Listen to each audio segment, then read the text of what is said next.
चलिए जानते हैं आज की देश और दुनिया की सिलेक्टेड काम की और महत्वपूर्ण 50 बड़ी खबरों को सिर्फ 10 मिनट में। पर अभी तक आपने इस वीडियो को लाइक नहीं किया तो लाइक कर दीजिए। तो चलिए वीडियो स्टार्ट करते हैं। एक ही रजिस्ट्रेशन नंबर पर पूरे भारत में वाहन चलाने की मिलेगी सुविधा। 15 राज्यों ने शुरू की बीएच श्रृंखला। अब बिजली महंगी होने का खतरा, सब्सिडी भी हो सकती है खत्म। संसद के अगले सत्र में आ सकता है कानून। प्रधानमंत्री नरेंद्र मोदी ने एशिया के सबसे बड़े जेवर एयरपोर्ट का किया शिलान्यास। बोले ये कनेक्टिविटी का मॉडल। दिल्ली में कंस्ट्रक्शन मजदूरों को केजरीवाल सरकार ने दी बड़ी राहत, मिलेंगे 5-5 हजार रुपए।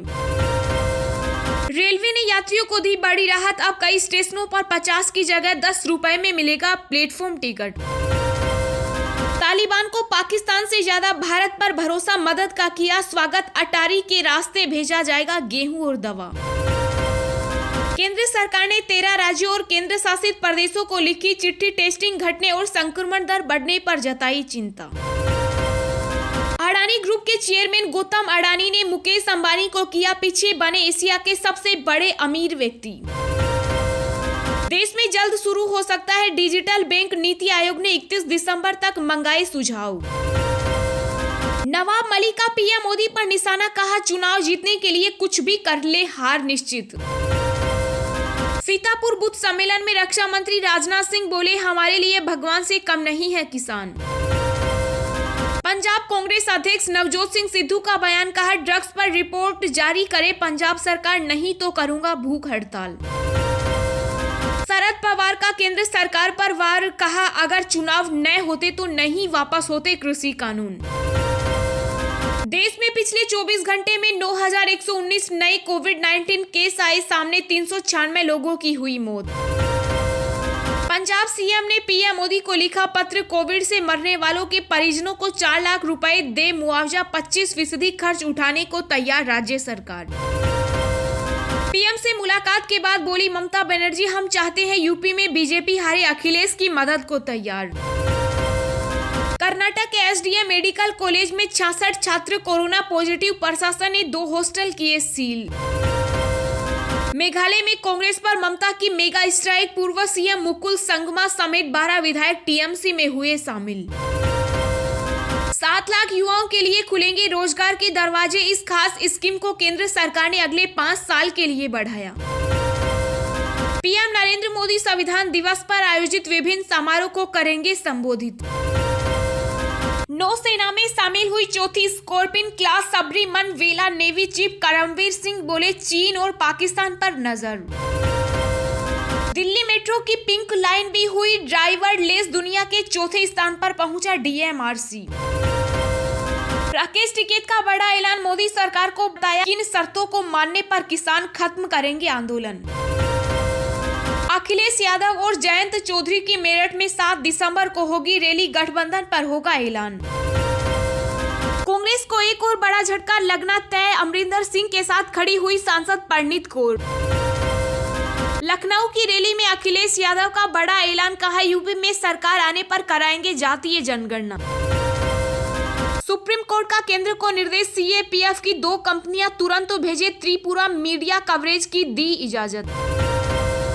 सरकार हर मोर्चे पर फेल, ममता बनर्जी से मुलाकात के बाद बोले सुब्रमण्यम स्वामी, कहा पहले ही ज्वाइन कर ली है टीएमसी। सलमान खुर्शीद की किताब पर रोक से दिल्ली हाईकोर्ट का इनकार, कहा लोगों से कहिए वो किताब न खरीदे और न पढ़े। सुप्रीम कोर्ट के निर्देश पर गठित एसआईटी की टीम पहुंची लखीमपुर, घटनास्थल का किया निरीक्षण। भारत के हिसाब से किए जा रहे बदलाव, दिसंबर से जनवरी के बीच देश के पास होंगे 6 और राफेल। संबित पात्रा के खिलाफ एफआईआर दर्ज, सीएम केजरीवाल को लेकर जारी किया था जाली वीडियो। जेवर एयरपोर्ट के शिलान्यास से पहले अखिलेश यादव ने बीजेपी पर साधा निशाना, बोले सपा ही देगी यूपी के विकास को नई उड़ान। सिख समाज पर टिप्पणी वाले मामले में दिल्ली विधानसभा की शांति सद्भाव समिति ने कंगना रनौत को किया समन। जांच में शामिल होने के लिए मुंबई पहुंचे पूर्व पुलिस कमिश्नर परमबीर सिंह, बोले मुझे न्यायपालिका में विश्वास। राजस्थान के उपभोक्ताओं का इस साल नहीं बढ़ेगा बिजली बिल, विभाग ने लिया बड़ा फैसला। बॉम्बे हाई कोर्ट से नवाब मलिक को झटका, वानखेड़े परिवार के खिलाफ बयानबाजी पर लगाई रोक। भारत और जापान को झटका दे श्रीलंका ने चीन से मिलाया हाथ, चाइनीज कंपनी को दिया कोलंबो बंदरगाह का ठेका। जी हाँ दोस्तों, और भी बहुत बड़ी काम की खबरें निकल कर आ रही हैं, इसलिए वीडियो को लास्ट तक जरूर देखना। तो चलिए अब जानते हैं जो महत्वपूर्ण खबरें हैं उनको विस्तार से। पर इससे पहले अभी तक आपने इस वीडियो को लाइक नहीं किया तो लाइक कर दीजिए। एक ही रजिस्ट्रेशन नंबर पर पूरे भारत में वाहन चलाने की मिलेगी सुविधा, 15 राज्यों ने शुरू की बीएस श्रृंखला। जी हाँ, अब आप एक ही रजिस्ट्रेशन नंबर पर अपने वाहन को भारत के विभिन्न राज्यों और केंद्र शासित प्रदेशों में बिना किसी रोक टोक के चला सकेंगे। केंद्रीय सड़क परिवहन एवं राजमार्ग सचिव गिरिधर अरमाने ने कहा कि पूरे भारत में निजी वाहनों के निर्बाध हस्तांतरण को निश्चित करने के लिए अब तक 15 राज्यों और केंद्र शासित प्रदेशों ने वाहनों के पंजीकरण के लिए नई भारत श्रृंखला शुरू की है। सरकार ने अगस्त में एक नई वाहन पंजीकरण व्यवस्था को अधिसूचित किया था। इसके तहत वाहन मालिकों को एक राज्य या केंद्र शासित प्रदेशों से दूसरे राज्य या केंद्र शासित प्रदेश में स्थानांतरित होने पर अपने वाहन का पुनः पंजीकरण कराने की जरूरत नहीं होगी। 7 लाख युवाओं के लिए खुलेंगे रोजगार के दरवाजे, इस खास स्कीम को केंद्र सरकार ने अगले 5 साल के लिए बढ़ाया। जी हाँ, केंद्र सरकार ने नेशनल अप्रेंटिसशिप ट्रेनिंग स्कीम को आगे और 5 साल बढ़ाने की घोषणा की है। इसकी जानकारी केंद्रीय वाणिज्य और उद्योग मंत्री पीयूष गोयल ने एक ट्वीट के माध्यम से दी है। पीयूष गोयल ने कहा कि इस ट्रेनिंग स्कीम की मदद से 9 लाख युवाओं को सीखने और कमाने का मौका मिलेगा। सरकार की इस स्कीम के जरिए युवाओं को ट्रेनिंग दी जाएगी ताकि वे रोजगार के लिए सक्षम हो सके। केंद्र सरकार के मुताबिक नेशनल अप्रेंटिसशिप ट्रेनिंग स्कीम को अगले 5 साल के लिए बढ़ा दिया गया है। इसके लिए सरकार 3054 करोड़ रुपए की सहायता राशि देगी। एनएटीएस प्रोग्राम के अंतर्गत 9 लाख युवाओं को ट्रेनिंग दी जाएगी। सरकार का कहना है कि इस ट्रेनिंग प्रोग्राम के चलते अगले 5 साल में 7 लाख युवाओं को रोजगार देने में मदद मिलेगी। इस training programme engineering, humanities, science और कॉमर्स के छात्रों को शामिल किया जाएगा। राकेश टिकैत का बड़ा ऐलान, मोदी सरकार को बताया किन शर्तों को मानने पर किसान खत्म करेंगे आंदोलन। जी हां, भारतीय किसान यूनियन के राष्ट्रीय प्रवक्ता राकेश टिकैत ने तीनों केंद्रीय कृषि कानूनों को रद्द करने को लेकर अजब बयान दिया। राकेश टिकैत ने तेलंगाना में पत्रकारों से बातचीत में कहा कि केंद्र सरकार ने तीनों कृषि कानूनों को रद्द करने का फैसला किया है, लेकिन इससे समाधान नहीं होगा। किसानों की जो समस्या है वह ऐसी वैसी नहीं है। जब तक केंद्र सरकार किसानों से बातचीत नहीं करेगी और न्यूनतम समर्थन मूल्य पर कानून नहीं लाएगी, तब तक हमारा प्रदर्शन जारी रहेगा। उन्होंने कहा कि एमएसपी पर हमारी मांग पूरी होनी अभी बाकी है। राकेश टिकैत का कहना है कि सरकार को पिछले दिनों पत्र जारी किया गया था। बातचीत के लिए प्रधानमंत्री ही आकर संबोधन करेंगे।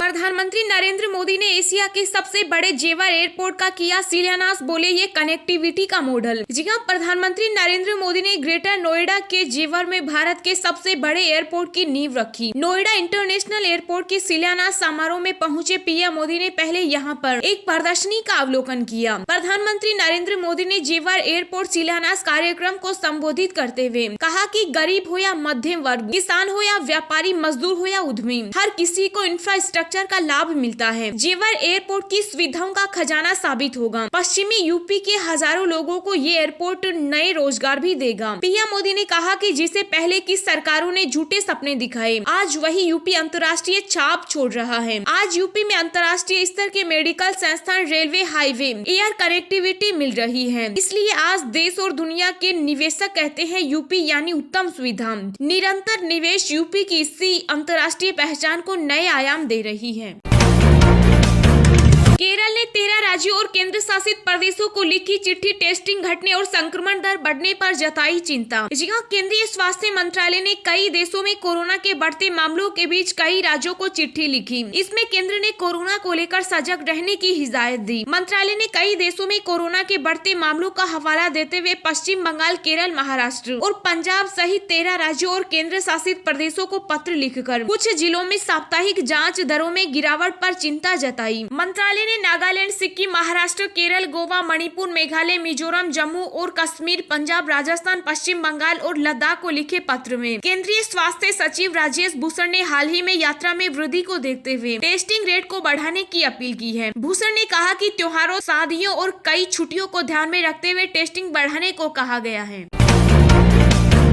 रेलवे ने यात्रियों को दी बड़ी राहत। अब इन स्टेशनों पर 50 की जगह 10 रुपए में मिलेगा प्लेटफॉर्म टिकट। जी हां, देश में कोरोना के मामले कम होते ही रेलवे ने उन तमाम पाबंदियों को हटाना शुरू कर दिया है जो महामारी के समय लगाए गए थे। अब भारतीय रेलवे ने यात्रियों को बड़ी राहत दी है। सेंट्रल रेलवे ने अब प्लेटफॉर्म टिकट के दाम कम करने का फैसला किया। अब 50 रुपए की जगह प्लेटफॉर्म टिकट 10 रुपए में मिलेगा। मध्य रेलवे ने ट्वीट कर यह जानकारी दी है। मध्य रेलवे के मुताबिक CSTM, दादर, LTT, ठाणे, कल्याण और पनवेल स्टेशनों पर प्लेटफॉर्म टिकट की कीमत अब 10 रुपए कर दी गई है। नई दरें 26 नवंबर 2021 से लागू हो जाएगी। दिन भर की ताजा खबरें सोशल मीडिया पर पाने के लिए आप हमें फेसबुक, ट्विटर, टेलीग्राम पर ज्वाइन करें। लिंक नीचे डिस्क्रिप्शन में दी गई है। इसके साथ ही खबरें सबसे पहले पाने के लिए चैनल को सब्सक्राइब करें और बेल आइकन को प्रेस करके ऑल को सेलेक्ट करें।